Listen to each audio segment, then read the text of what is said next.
Hello everyone, আজকে তোমাদের সঙ্গে শেয়ার করছি সুজি, ঝাল সুজি। দেখে নাও ঝটপট কেমন করে বানাচ্ছি। জল প্রথমে একটু গরম করে নামিয়ে রাখলাম, তারপরে সাদা তেলে ঘিতে সুজিটা আমি হালকা করে ভেজে নিলাম।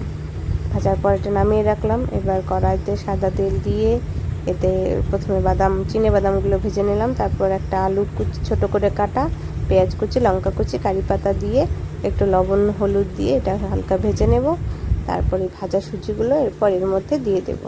এরপর নেড়ে চেড়ে এতে লবণ, চিনি আর একটু করে অ্যাড করব।